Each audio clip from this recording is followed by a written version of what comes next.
The original BioShock, BioShock Infinite, and the other one are some of my favorite games. The original BioShock came out all the way back in 2007, which was a very different era. At the time, George W. was still president, the original iPhone had just been released, and I was a 9-year-old kid doing whatever 9-year-olds do. Probably learning about multiplication and eating my own boogers or something.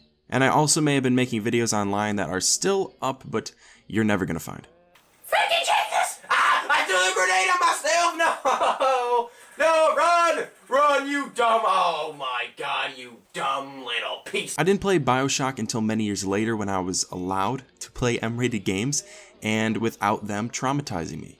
Mostly. Not gonna lie, when I was a kid, the adrenaline rush I got from Lego Indiana Jones made me want to avoid anything that wasn't a sports game like the plague. I just couldn't handle the thrill and terror when I was younger. Back then, BioShock was a revolutionary game. No one had delved into the world of survival horror in such a way before, or at least not as well. BioShock combines so many elements from different genres of games, such as horror, shooter, RPG, and others. Nowadays that combination may not seem very uncommon, but 13 years ago it was rare, to say the least. Many praised and still praise BioShock for its immersive world of Rapture, its engrossing storyline, its solid shooter stealth and combat mechanics, and its array of different and fun biological abilities. The original BioShock is deemed as one of the greatest games of all time, for some transcending the world of video games and becoming a form of higher art. For me, BioShock is a game that still stands up pretty well today. Ironically, while writing this video, I noticed that the BioShock Collection, which combines all 3 BioShock games in their DLCs,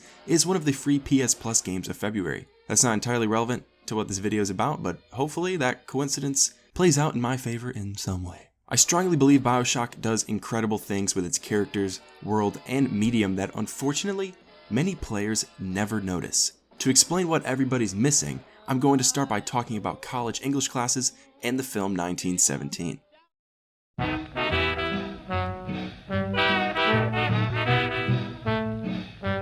As I got older, I became more interested in writing, specifically creative writing. I enjoyed analyzing movies and video games, not books as much because I don't really like reading. But I started to look deeper into these things than the average person, and I found enjoyment in creating my own stories as well. Something I learned in my university creative writing classes before I got kicked out, yeah, don't ask, was the importance of choosing which perspective to write in. You've probably all heard of first person, third person, and maybe even second person points of view specifically when it comes to books and poems. But something that might be less looked into is how this applies to movies, video games, and generally, why this choice is so important when making a story. And just in case you have no idea what I'm talking about, a first person story would have sentences in it such as, I am a pleb. Third person would have the same sentence written as, Timbo is a pleb. And the awkward, barely used second person story would be written as, you are a pleb.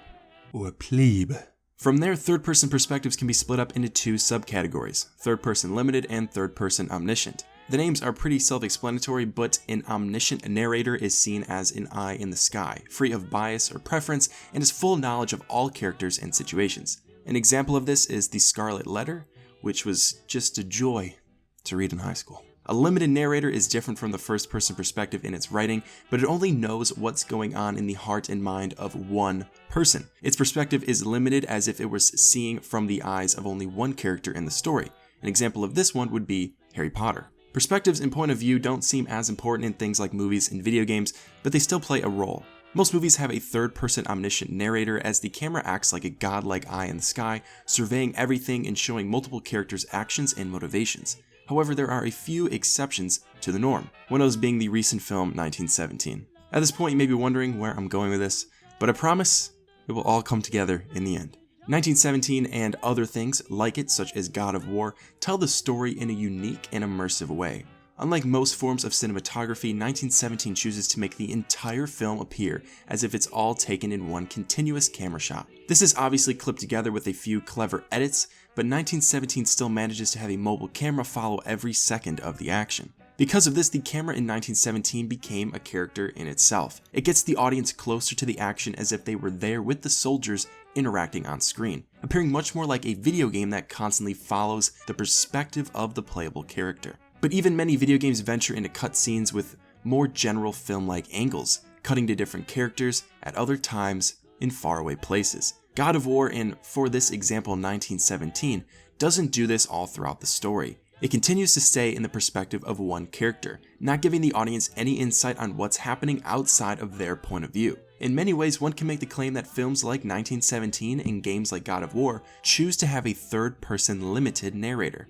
But why? Now, there's no right or wrong answer here necessarily, but picking what point of view to tell your story in before even writing it is often overlooked, despite being a crucial part of the process. This was so important that before writing anything in my writing classes, I would have to explain in a paragraph why I chose the perspective that I did. Most people just pick third-person omniscient because it's the easiest to write from, because the narrator just knows absolutely everything, but picking a different one in the right scenario can make a huge difference. I would make the argument that if 1917 was filmed like the normal movie with tons of camera cuts, it would not be nearly as interesting and impactful. The way in which the movie was filmed was what makes it stand out. Now, what does any of this have to do with BioShock? BioShock uses point of view as well as its medium better than anything I have ever seen. I'm not going to get super detailed on this, but I'm now going to spoil the entire story, of course including the big twist of BioShock. Maybe I'll make an ending explained in the future that's more detailed if you guys want that.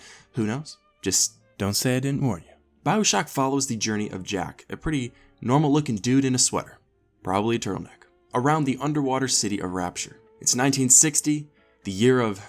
Actually, I don't know, I wasn't alive. The game begins with Jack getting into a plane crash, landing in the middle of the Atlantic Ocean, and stumbling upon a lighthouse that takes him down to Rapture. Rapture was created by a Walt Disney Johnny Depp with a mustache looking dude named Andrew Ryan. Ryan wanted to create a utopia for society's elite to flourish outside of government control and petty morality. Yes, I got that sentence from Wikipedia. In Rapture, science expanded with the discovery of the material called Atom, which allowed users to alter their DNA, granting them superhuman abilities. Obviously, Andrew Ryan's attempt at a utopia didn't last as long as he would have hoped. A man named Frank Fontaine led class distinctions that were forming in Rapture, leading to an all-out attack on Ryan on New Year's Eve in 1958. The battle left many dead, turning Rapture into hell on Earth, which is of course where our main character comes in. Stuck in Rapture, Jack is quickly contacted by a guy named Atlas. Atlas offers a helping hand to Jack and asks if Jack will aid him in taking over Ryan and rescuing his family. Fast forwarding much later in the story, Jack finally encounters Andrew Ryan in his office. It's revealed that Atlas is actually Frank Fontaine, and that he has been controlling Jack through the trigger phrase, "Would you kindly," throughout the entire game. Jack also discovers that he's Ryan's illegitimate child, who was taken by Fontaine at birth, genetically modified to age rapidly, sent to the surface, and sent back down to Rapture in order to access doors and other things that were locked long ago and be used as a trump card to win the war against Ryan. Now this twist was mind-blowing, and it still is to this day. It was smart, unexpected, and played into the overall themes of the game. But this twist goes a lot deeper than you might think. If you haven't figured it out yet, this is how perspective and point of view play into this entire thing. BioShock is a first-person game with elements of survival horror and RPG. It's not entirely uncommon, but I mentioned before that it was an uncommon thing back in 2007. The playable character Jack is also mute. He's faceless and silent throughout the entire story, which isn't necessarily rare, but not all games make this choice. BioShock Infinite, for example, gave Booker DeWitt a face and plenty of dialogue. I understand that this point might be completely accidental, but for the sake of this video, we're going to assume that making Jack mute was done intentionally. All of these elements not only immerse you deeper into the dystopian city of Rapture, but it's also done to make Jack a vessel the player can see themselves through. Other games create characters that you control, but they are their own person with their own thoughts and motivations. But when playing BioShock, you sitting there with the controller become Jack. Because without a face and without a voice, he can be essentially anyone. Why is this important though? It's important because if Jack can be you, then the events and revelations Jack is experiencing can be applied directly to you, the player. The twist that happens to Jack can now also happen to you. This is how BioShock uses point of view to its advantage.